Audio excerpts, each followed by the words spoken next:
Awesome. So welcome everybody to the Crimson Info Session. So my name is Martha Cervantes. I'm a mechanical engineer at the JHU Applied Physics Lab. So we're located out in Laurel. It's about halfway to DC. And with me today is Nicole, and she's going to be talking to you about our program. Yep, I'm Nicole Brown. I'm currently a data scientist at the Applied Physics Lab. I was both a member and mentor for the circuit program during the senior year at Hopkins, and today we're going to talk about a new program called Crimson. So I can take the slides if that's okay, Martha.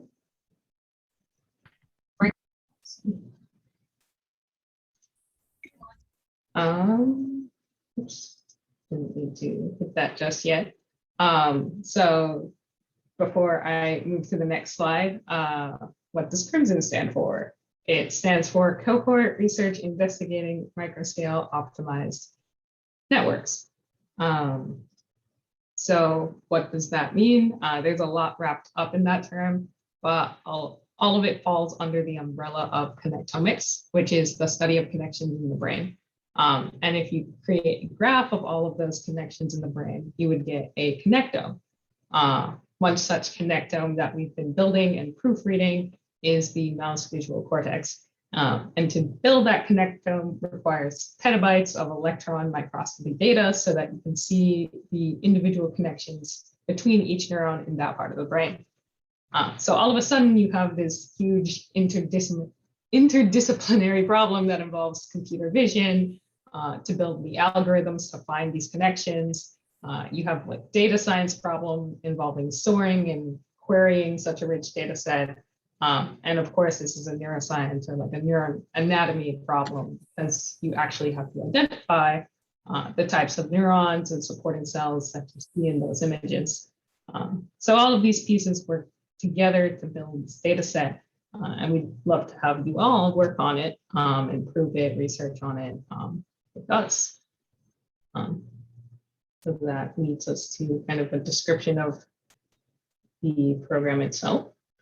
So we have a little bit of a video to show you of the origins. Support. Working in APL's Intelligent Systems Center on their main campus, students from underserved or underrepresented backgrounds in research will be helping APL scientists reverse engineer the brain. What the students have been doing is building maps of the brain. So they're looking at synapses, they're looking at neurons, they're figuring out how to literally trace the pathways between individual synapses by hand and understand the connections that we all have inside of us. I've never had an experience like this in my life. I'm studying neuroscience, but I didn't realize how much computer science is integrated into that. The mentors were there every step of the way, but at the same time allowing us to kind of think about it and problem solve ourselves. In enrolling in the program, they get training in neuroanatomy and get familiarity with some of the software tools that are used in the community and the data processing pipelines that are used in Connectomics. Oops, no, what just happened? Let's go back. Community and the data processing pipelines that are used in Connectomics. And in reverse, they are producing really key data for our evaluation process. APL's involvement with undergrads is especially important, and that's how I think the future will progress with science, is getting more and more people involved. The more brains you have around a table, the better answer you're probably going to get. I came in as a pure biology and neuroscience major, hopefully going to medical school. This opportunity can allow me to mesh those two fields to help advance the fields of medicine and neurology and other things in biology. This pilot program was a great success this summer, and APL is already looking forward to continuing its legacy of sharing knowledge with the world for many more summers to come.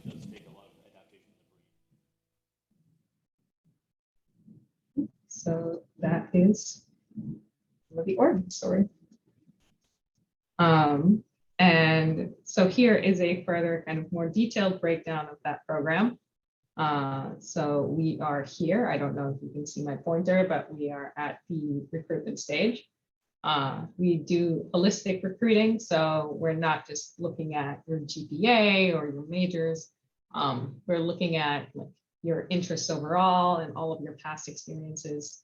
I'm really looking for students who are passionate about research and getting involved here in kind of like the neuroscience space, even if you haven't specifically done this kind of research before.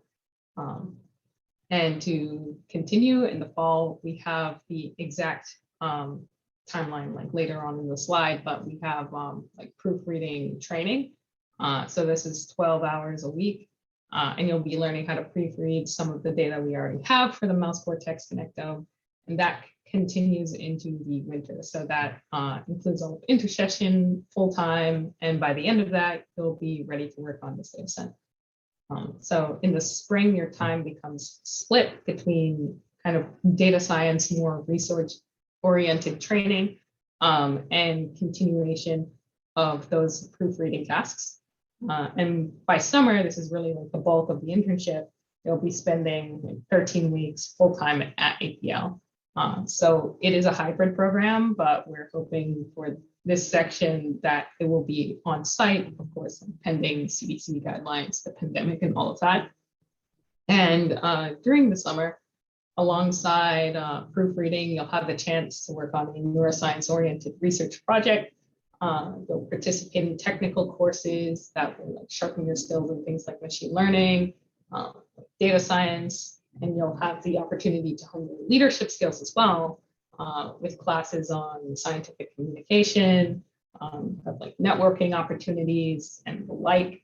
And this is with a cohort of other peers. So you'll be working together, solving this problem.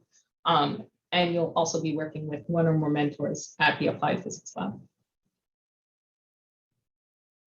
And past the summer, there's also this kind of continued research block here.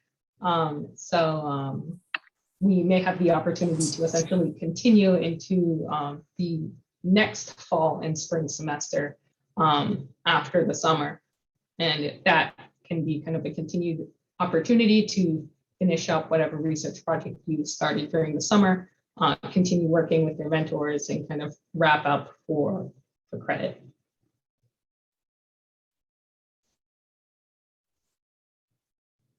And we do like to emphasize that this is more than just internship. So it really is kind of an experience.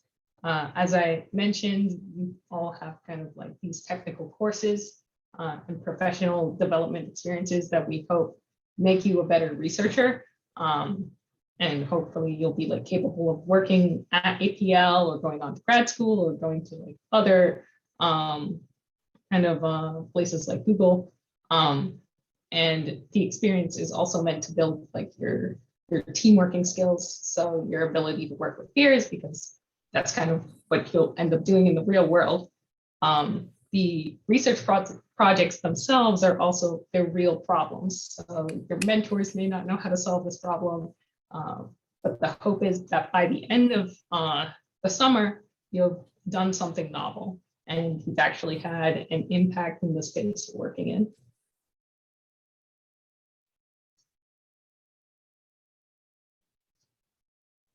And that leads me to student expectations for the program. So we look at three things: commitment, potential, and need. And we, as I mentioned before, consider applications holistically. And to break down those three things, commitment just means that you'll be here for the duration of the program.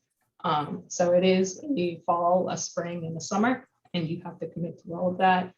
Keep in mind that it is full-time, with the exception of the training in the fall. And if you're willing to commit all of those hours, I really think that you will get something out of it. You'll also have to show potential. So that's, again, like this interest or this passion in research, neuroscience, machine learning, data science, all of those things. And of course, there's need as well. So we say trailblazers are especially encouraged to apply.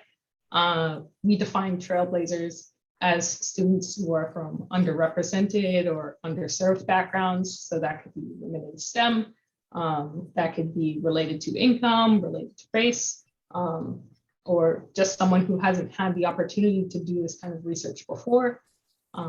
So all of those things. And the Crimson program overall is looking for around 40 people. And those will be broken up into smaller cohorts to work on research projects. So this is the timeline. It's essentially, we are the very left. The application is open and it's available at the website that I believe is in the chat. And it is also on these slides. And it essentially goes until October 24th with a priority deadline at October 10th. Interviews start basically right after those, the application period closes. You'll get decisions and training for the proofreading tasks starts in early November. And that continues throughout the winter. And then you get into the fall, spring, and then full-time at APL during the summer. So apply now. And then finally, we also have a lot of fun during the program. So we've done plenty of kind of mandatory fun activities in the past. Previous cohorts have done things like bowling, we've done like laser tag and water tag. We've also had plenty of opportunities to present all of the work we've done to APL staff and people at Hopkins outside. So those are kind of like through poster sessions, through virtual and in-person events. And yeah, it's a lot more than just work. It's a lot of fun as well. And with that, that is my spiel. And I will open it up to questions for the remainder of the time. Nicole, thanks so much for giving us an overview. There have been a lot of questions in the chat and I've started answering them, but maybe we can run through them out loud so that folks who might not be reading the chat can see that. Right off the bat, my apologies for not making super clear in the very first bit of information that went out that unfortunately, of the many fine programs at APL, this one, Crimson, requires that applicants be full US citizens. So, I'm sorry. Okay, some folks have their mics off. So you must be a full US citizen, not permanent resident, not legal permanent resident, not green card holding, full resident. However, I also linked the other APL programs because there are other robust programs that are actually designed very similarly to this one, but with different research focuses that are open to all undergraduate students. Should I keep going through the questions, ladies? Yeah, I think that would be great because that can facilitate some additional discussion on. Great. First year master's students. Yes, no. So yeah, we do actually accept applications from graduate students as long as the same conditions where you still have to be affiliated with Hopkins during fall 2022. But yeah, Right. I think you do. Well then, students who submitted that question, my apologies for initially answering that I thought it was strictly undergrads. However, you must be expecting to be enrolled full-time through December 2022 in order to enter the program. One student asked, I have a sibling who's interested in applying, but they're not JHU students. I do believe that at this time with this particular cohort, you're looking strictly for JHU students. Is that correct? All right, thank you. Students were concerned about transportation. My understanding about transportation, and I know that this can be worked out to become better, but not worse, is that for the full-time requirement in the summer, APL and our will work together to make sure that there is daily transportation to and from APL, assuming the program is in person or whatever virtual hybrid method is come up with, we would handle the transportation. For fall and spring and intercession, I'm not really sure what we're going to do about that, but you are receiving a pretty hefty stipend that should be able to cover any expenses that you have for transportation Martha, did you have anything to add to that, or Nicole? The chicken, it's hard, but it's not salty or too salty, so that's something. You got a hot mic? I think, folks, you might want to all check and see if your mics are on, because we're loving hearing what you're eating for dinner, but I'm pretty hungry, so it's going to just make me jealous. I'm gonna agree with that one. All right, so everybody just go ahead and mute yourself, and then, I mean, yes. I mean, salty but not too salty popcorn is like the best thing ever. So, you know, That's understandable. Personally, I go for the kettle corn, which is both salty and sweet. So, but coming back to Nicole and Martha, anything further to add about the transportation? I think you covered it well. All right, let's see what else is in here. Oh, I love this one. How likely is it for freshmen to get accepted into the program? Yep, so we accept applications from all grades. So kind of same criteria apply to all students. So just make sure you express those criteria in your application. All right, we actually had a number of folks asking that, and the US citizens, somebody's asked me to put the link in for the program again. I will add that in just a second.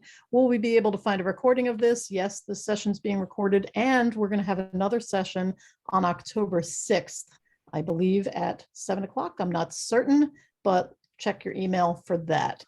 Let's see. Oh, would you say it's more important for students to have a computational background or a biological background to be best prepared for the program? Yeah, I can take that. So you can have any background. So I think the one thing that we do want to stress is that you should demonstrate that you're interested in either of these fields. So you can come from a neuroscience background and be interested in learning a little bit of computer science and a little bit of coding just to help you get through the program and to kind of be able to analyze the data that you're looking at. Kind of on the flip side, the opposite is also true. Where if you come in with a computational background, you will learn some neuroscience. I promise you it's harmless. It's we teach you what you need to know to be able to be successful in the program. With that being said, we accept any major. We don't have any major requirements. Yeah, we teach you everything that you need to know, both kind of on the proofreading side as well as on the research side.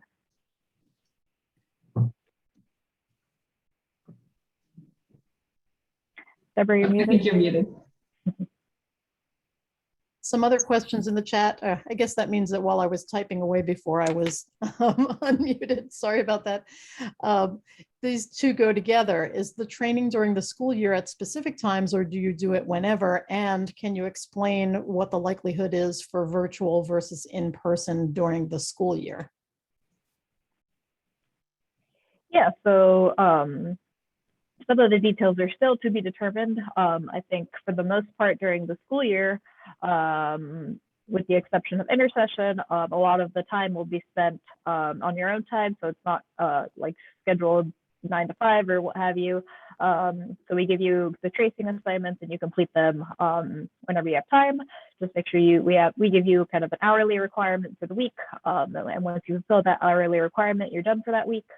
I think as we first start off, we have to train you in these proofreading tasks. So those trainings will be kind of at a particular time with a neuroanatomist, so that she can kind of walk you through the logistics and how to use the tools and all of these things. So those will be set times. We are exploring doing them either at Homewood campus, hopefully, otherwise we'll have to be at APL. And that would just be kind of one kind of boot camp day where we kind of give you all the tools, tell you all you need to know, and then from there would be kind of online on your own time. I think during intercession, it will be a mix of the two. So there might be some kind of synchronous meeting times, but we'll also have time for some asynchronous kind of proofreading whenever you have time. And yeah, I think during the spring, it will also be mostly asynchronous. Student asks if they would still be able to take an intercession course. My understanding so far is that you're hoping that folks will be training and beginning work full time during intercession, so it might not be feasible. Yep. Okay, so of course, Hopkins students, it is entirely possible to take a class and work full time, but I would not personally advise it, especially because intercession courses, if they are academic in nature, are going to be really jamming a lot of stuff in a very short time. If you're talking about a 1-credit personal growth and exploration course, you might still be able to work that in. But again, I think if you get accepted into this program, you're probably going to want to be putting your time into it and then have other time to relax and enjoy yourself over intercession. That applies to the summer as well. Just to add on, summer is full-time at APL, most likely in person. So you're also like commuting back and forth. So taking like a summer class and also during like APL work full-time is typically incompatible. Possible, but very, very difficult. You're all really masters at time management, or you wouldn't be here. So I know that you all expect and routinely do more than the average person. But I really think with an opportunity like this, what I've heard from students is it's really very full and encompassing, because in addition to the actual research you're doing and the new skills that you're learning and the deliverables you're creating with your team and on your own, there's also a lot of soft skills, and there are also a lot of social activities. And if you really want to be able to participate fully, you might want to clear a few other things off your plate. Nicole, did I characterize that well? For sure. Someone asks, is this program eligible for research credit? I know I saw that somewhere in an early flyer. Maybe our guests can speak on that. Yep, research credit, specifically probably easier if it's either going to be for computer science major or neuroscience major, but possible for other majors as well. I believe 3 credits during the fall and spring, and then for the summer, it's just the stipend. I'm going to follow up on the research credit because I'm not sure how many of the students who are attending today are freshmen and are not that familiar yet with researching for credit. As many of you know or will sadly learn, many research opportunities for undergraduate students are simply uncompensated. Very, very few are actually paid. And then there's a little nice sweet spot in between where you can earn research credit. However, buyer beware, you need to be really cautious about assuming that you're going to be able to get credit for research. It's very important that you speak with your academic advisor or DUS and that you have all the answers ready for what exactly is happening in this program, what's expected of you, what research you actually are doing, and what it is that's going to be judged or looked at to see if it merits earning academic credit, and who's going to be looking at that. So make sure you get all your ducks in a row for that, and be ready for that. Let's see, what exactly is proofreading training? Good question. So I know we heard a little bit about the proofreading. Let's talk more about what really will happen to what will students be learning.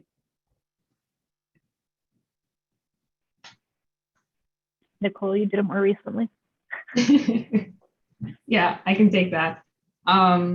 So essentially there's like multiple tasks that you'll be given, and you'll kind of like sit down with a neuroanatomist who's kind of a professional at doing these tasks, essentially looking at electron microscopy images and looking at specifically the connections between different neurons, and validating whether or not those connections are accurate in some cases. In some cases, picking out those connections in the images, tracing through the neuron to make sure like the skeleton of the neuron, which is kind of the end result of like picking out the neuron in the image, is correct. And kind of tasks like that. So you'll kind of be given like a set of these tasks to do, and you'll have like kind of your own time to do them, essentially get good at them, and then continue to do them throughout like spring onwards.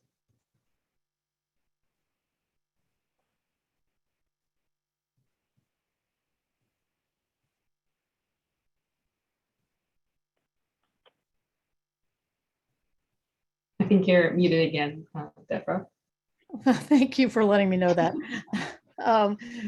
Folks are really still asking about the citizenship and what are the other programs that APL is going to be offering at the same time. So I know we're not here to talk about Circuit, the larger APL project that has been going on with JHU and with other universities, but is there going to be a Circuit cohort recruited this academic year to start in spring or summer? And if so, can I go ahead and share that link? Yeah, so Circuit recruitment happens a little bit later, but yes, there would definitely also be a Circuit cohort this year. So this, we will start recruiting for that probably around November, December. But yeah, those are similar structure, but it's a different program where you work on various different projects. And there's a kind of a wider variety of projects that you're assigned to work on. And yeah, Deborah, you can post the link to find out more information. But that application is not open yet. So I encourage you, if you're interested in applying to an experience like this, you can apply to Crimson. And since you get notification from that sooner, you can apply to Circuit after that as well.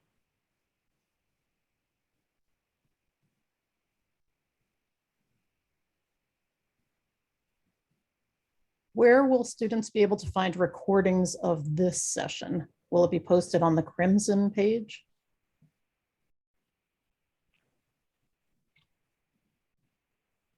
So my plan was to share the video recording with you, Deborah, and you could potentially share it internally there at JHU. Great. We would then probably just post it to our website where the Circuit program is currently listed, and we're about to add a page for Crimson, or just because it's working so well, probably put it into campus Hopkins groups in the hour group. So just keep your eyes open, folks. I'll send out a follow-up email too. Perfect. Just looking for any other questions. Okay, does Crimson share an application timeline with other Circuit programs, or is it different? I believe it's different, and I believe it's spelled out pretty clearly right now on the Crimson page, yes? Yep. All right. Program. Just making sure that I'm not getting any questions that you can't see. Nope. I think we've answered all the questions that are in the chat, but folks, please feel free to either, at this point, we've got 50 people here, so you can unmute yourself, or you can put it in the chat. I have a question now. Is APL planning for Crimson to be the only biologically relevant research project for undergrads this year? So projects for the regular Circuit program have not been finalized yet, so there may still be an opportunity. We have not had a biological sciences project specifically for the Circuit program yet. APL does do some amount of biological science work, so you can also apply to kind of the APL intern program, but yeah. This would likely be the one neuroscience project that has the most opportunities. I can probably say that pretty confidently.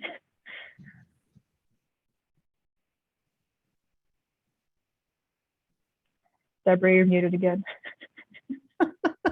Okay, I'm unmuting myself here. Will is not here, and he's one of my favorite champions of this program. And I know that if he were here, he would jump in and point out that all of the APL research programs are open to all majors and have a really wide range of exploration. So if you are interested in what you might think of as biological sciences, there is bound to be a project where those kinds of skills or that area of exploration will at least be tangentially addressed. So don't think that this is just all engineering or all math or all big data. There's room for everybody in this program. Let me see. Somebody's asking, can you do the program for pay only, or must you complete it for some combination of credit and pay?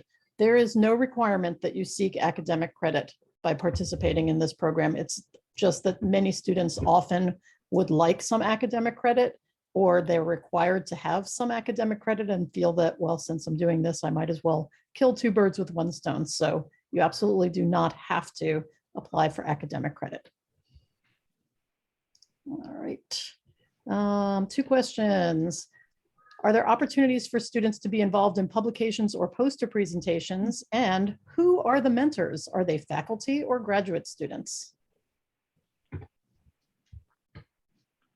Yeah, so at the end of the summer, all of the cohorts do create a poster. So that will be on the research that you have done thus far.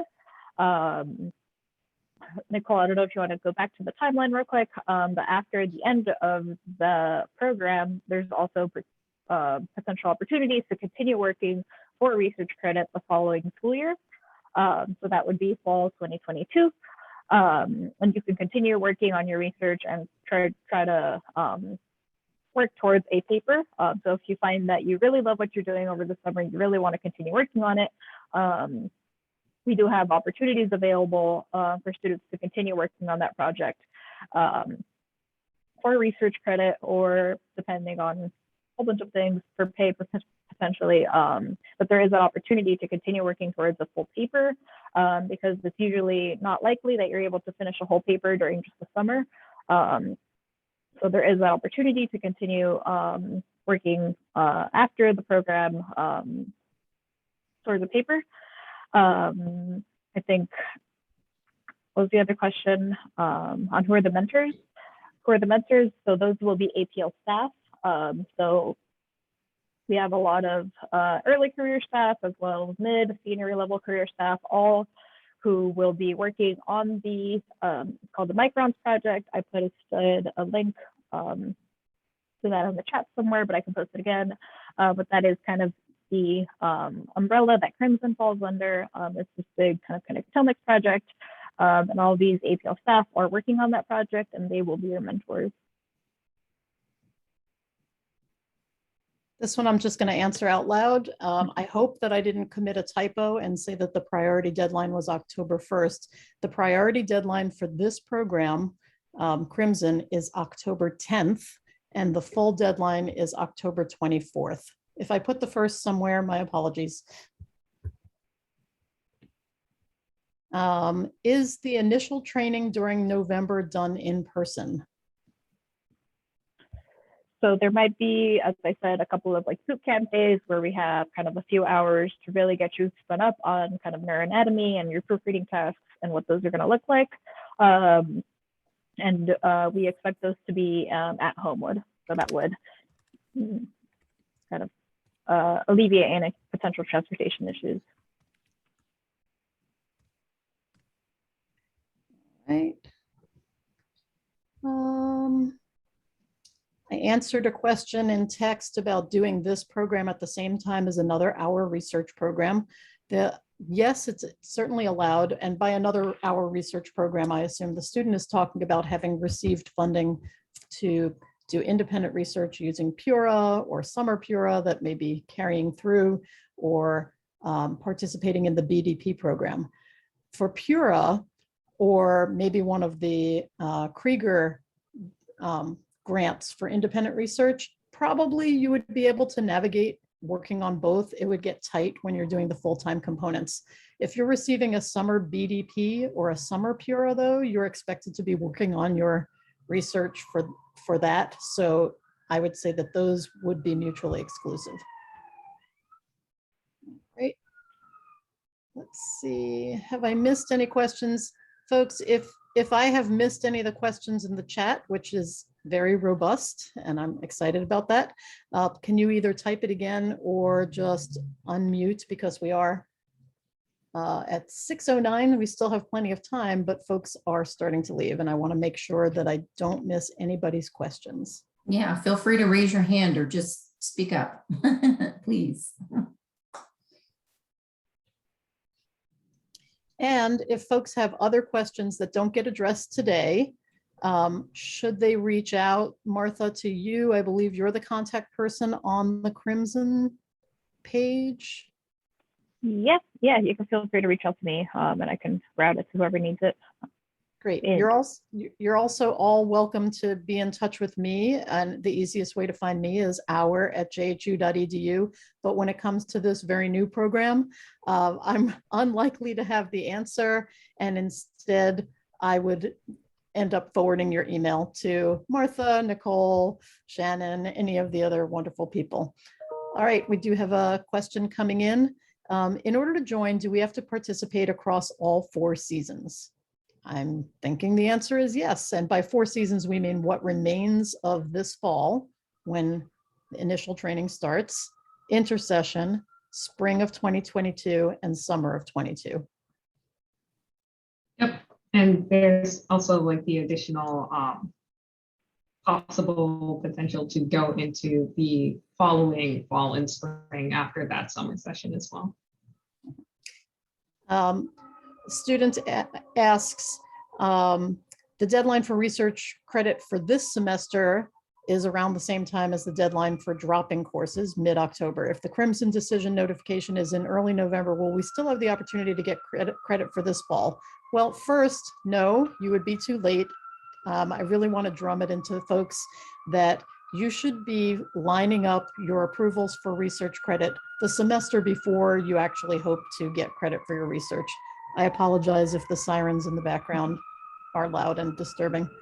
But the other point that I want to make is the remaining component of this program that starts in the fall is not going to be anything that anybody would be able to grant you academic credit for, because it's mostly going to be training. So it's not that you're going to have some sort of deliverable project or product as a result of the work that you do just this fall. Do you think I'm characterizing that correctly, Nicole and Martha? Yeah, so like the fall and the winter would all be kind of proofreading training. So that's kind of about potentially later on, there might be like some opportunities for credit, but it kind of depends. And they are paid, just to be completely explicit about that. Yeah. Right. But once you're doing, and so really, I'm thinking that unless you stay on for the optional work after the summer of 22, it's going to be kind of hard to eke out projects that you can complete during the non-clearly paid time that you would be able to earn academic credit for. I would agree with that. All right, how are we doing, everybody? Any more questions? How about this? Can you let us know what we can do to improve the next iteration of this info session? Do you feel that you learned enough about the background and what the project's about from Nicole when she gave the overview? Are you interested in hearing from other students that have worked with APL in the past? Might that be helpful? Or are we doing okay here?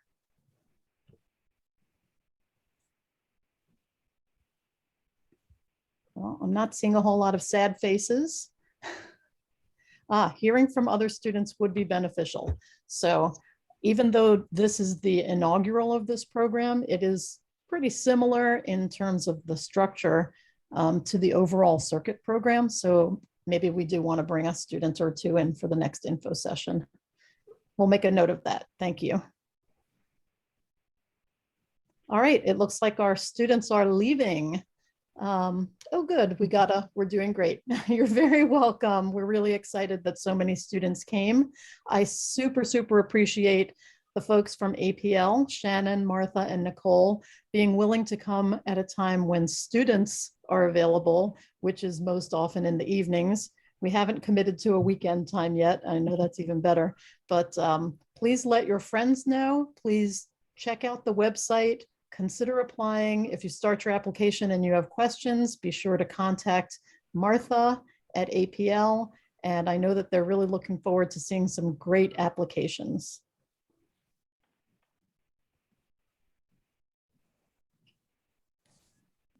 Any of you folks want to wrap it up? Yeah. So thank you everyone for coming. I just posted my email in the chat, but it's also on the circuit website. So feel free to look there and ask questions if you have any. I'm going to stick around just because I'm on the clock until, and so if anybody pops in late, I'll still be here and I can at least direct them to where they can find the recording, but we can probably stop recording and